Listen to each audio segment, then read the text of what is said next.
the ministry and you surrender to that call, there are several things that I can guarantee you that you will go through. First of all, hours and hours of work. A lot of writing, a lot of reading. You will have times when what you believe gets challenged from people that you wouldn't think would challenge your beliefs. People that you would think were on the same page as you. You will have times when you just don't know if you can make it another day. And you will have times when you and the rest of the people that you are going on this journey through together will scratch your heads and say, boy, Peter was an idiot, wasn't he? Peter was human. We see it all through the Gospels. Peter. Poor Peter. He has always reacted to his heart instead of his head, and it was getting him in trouble all the time. Just before Jesus went to the cross, he cut a man's ear off, even though Jesus told the disciples not to bother him. He cut a man's ear off. So the last miracle that Jesus performed before he went to the cross was because of Peter. He put the guy's ear back on. And we know that whole incident out on the water. Call me, Lord, and I can come to you. And he walks out on the water. What did he do? The dummy had to look down. But he was always insistent. Because he knew where Jesus had brought him, he always was insistent on, no, not me. He kind of got into that mindset that a lot of Christians get into sometimes, that have been saved from so much that we start to think, we're bulletproof. We're so anointed. We're so highly favored by God that everything, God's going to use us. Peter probably thought that he was going to be the heir to Jesus' ministry alone because he loved Jesus so much. And then when they were at the Last Supper, Jesus told him, no matter what you say, Peter, you're going to betray me 3 times before morning. And Peter, of course, no, Lord, I would never do that. But he did. Because he was afraid. And you got to wonder sometimes what Peter went through. I mean, here was a man that was raised in the way it was done back in those days. And for the most part, society hasn't changed a whole lot. But at least you get a chance in life now. Back in those days, by the time you were around 5th or 6th grade, they determined if you were a brilliant, exceptional child and had a future ahead of you, and that was usually just the male children, by the way. Because women are supposed to keep the house and have babies. That was the thinking in those days. It's still there today. But if you were a male, 5th or 6th grade, your future had been determined. Mm-hmm.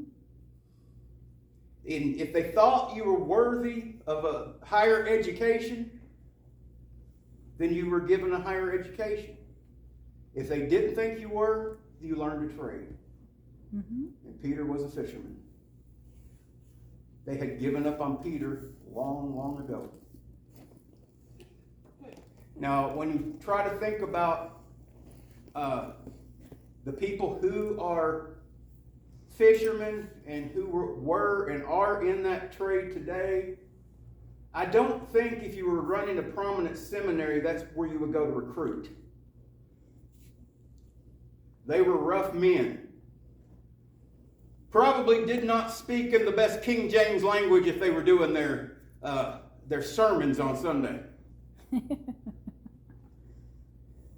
Know these and thous? Know these and thous. Maybe some F's and S's and other things that know these and thous. A rough life. And they worked all night because the fish don't really get caught when the sun's out. Mm-hmm. And they would be up all night catching fish, not only to feed their families, but so that they could sell whatever they had extra so that they could pay for the things that food didn't cover. And it was a hard job. And it was a long job. And then Jesus comes along and completely changes his life. So that's what Jesus does. Jesus changes our lives. And even though we have the best of intentions, sometimes we are just like Peter. Mm-hmm. Sometimes we get ahead of ourselves. We get ahead of God. We get ahead of Christ and God's plan for our lives. And we jump in and we try to do something. And like Peter, when he'd jump in and do it, he'd fall flat on his face. And sometimes like Peter, even though we have the best of intentions, and even though we love God with everything in us, we still at times betray him. So yeah, Peter was one of the 12. But a lot of times we want to get on Peter's case for being just like us. Because in the church, a lot of times, when somebody is chosen by God for a specific purpose, we want to personally put them on a pedestal. Mm-hmm. We want to make them bigger than they are. From the time I started in ministry, when I was at my first church that I was called to, I told them from the earliest time that I was there, I love being here. I appreciate you calling me to be your pastor, but please do not place me on a pedestal because I'm a big man and it's going to hurt when I fall off of it. Jesus is the only one that should be lifted up. Amen. So I was thinking, since this was Peter, this was his situation. Peter loved Jesus with everything that was in him. Jesus gave Peter the life he could never have imagined having. Mm-hmm. Even though Peter would find his end on a cross, he still lived a life that the world couldn't have given him. So I would like to imagine what it would be like if tonight, instead of me here telling you about everything, is what if Peter told us the story? I think it would go something like this.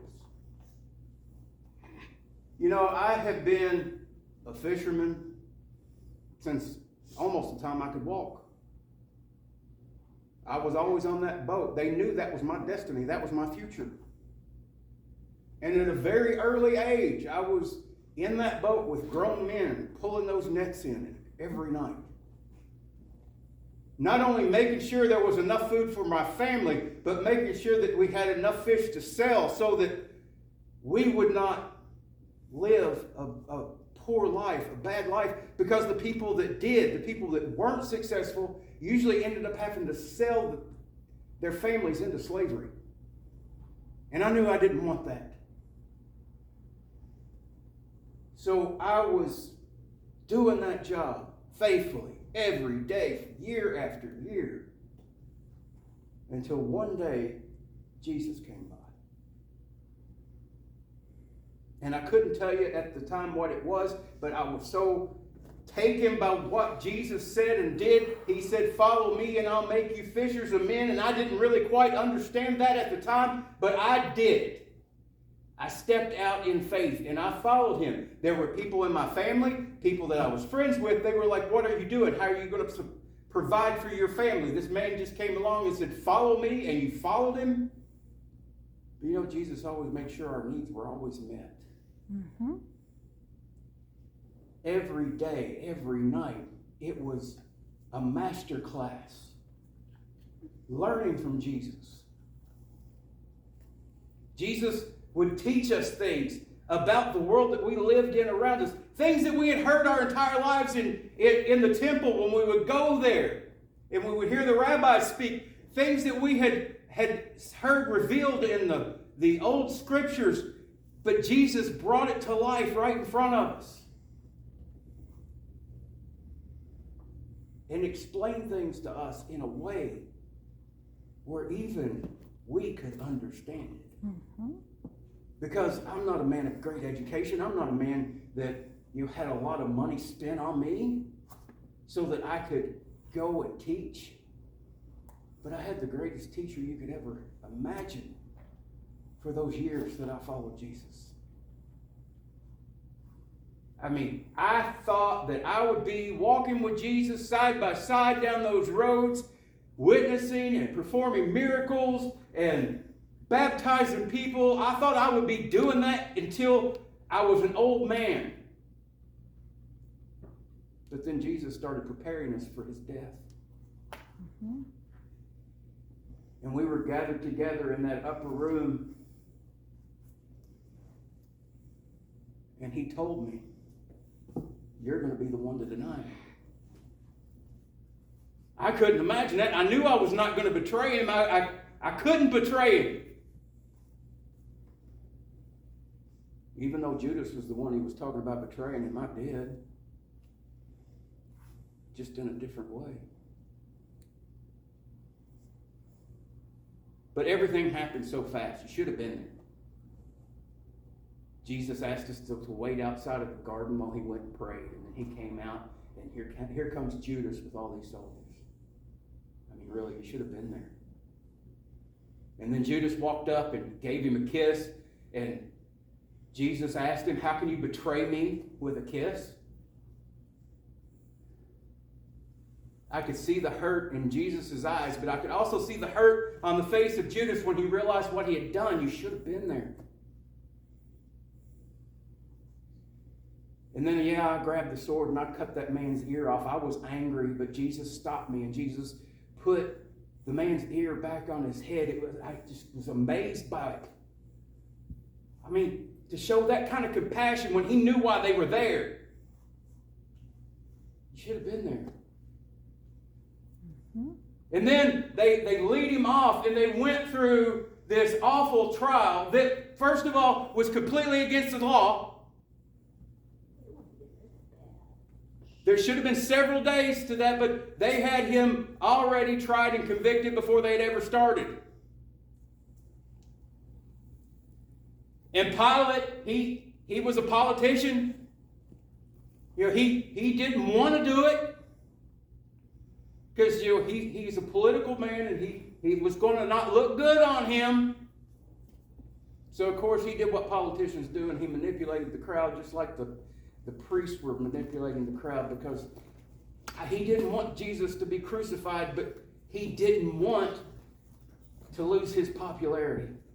He did anyway. He should have been there. Jesus was beaten. He didn't even look like the man I knew. By the time they put that cross on his back, he was unrecognizable. And I saw him struggle to get that cross up the hill. There were even times under my breath I was praying to God, God, why can't you just take him now so that he doesn't have to suffer anymore? You just should have been there. So can I tell you something? Not right now. And as he went up to the hill and they drove those nails into his hands and feet and they raised him up, I didn't even know if I was going to be able to stand watching it. Should have been there. And then as he suffered and bled and died, it was more than I could take. Because everything in my mind started falling into place. Everything that he had taught us all the way up and down the roads. His mission in life, our mission in life, it all came into focus little by little as I watched him suffer on that cross. When I watched him cry out to God and ask God why he was forsaking him. When he told the thief, you will be with me in paradise.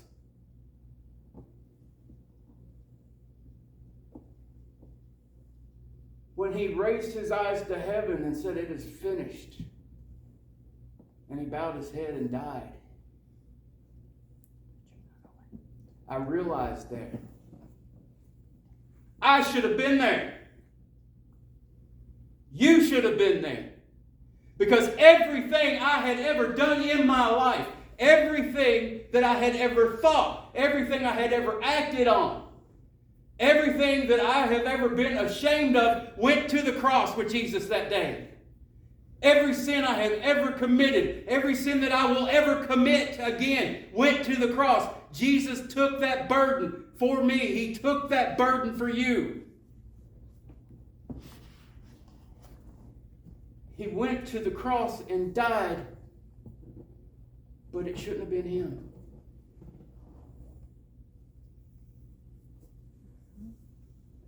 Every nail that they put into his hands was my nail. Every time they hit the nail, put it into his feet, that was my nail. That was my cross. My sin. And Jesus took it for me. And he took it for you.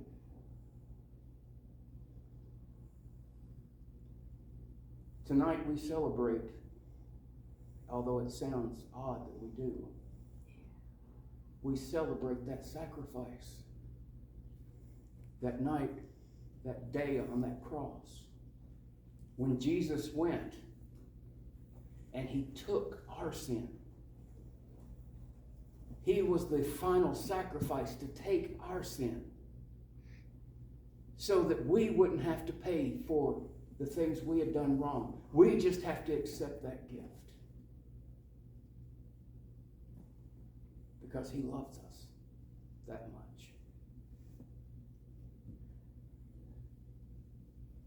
We're going to have a song right now. And during the song, I would like to ask that just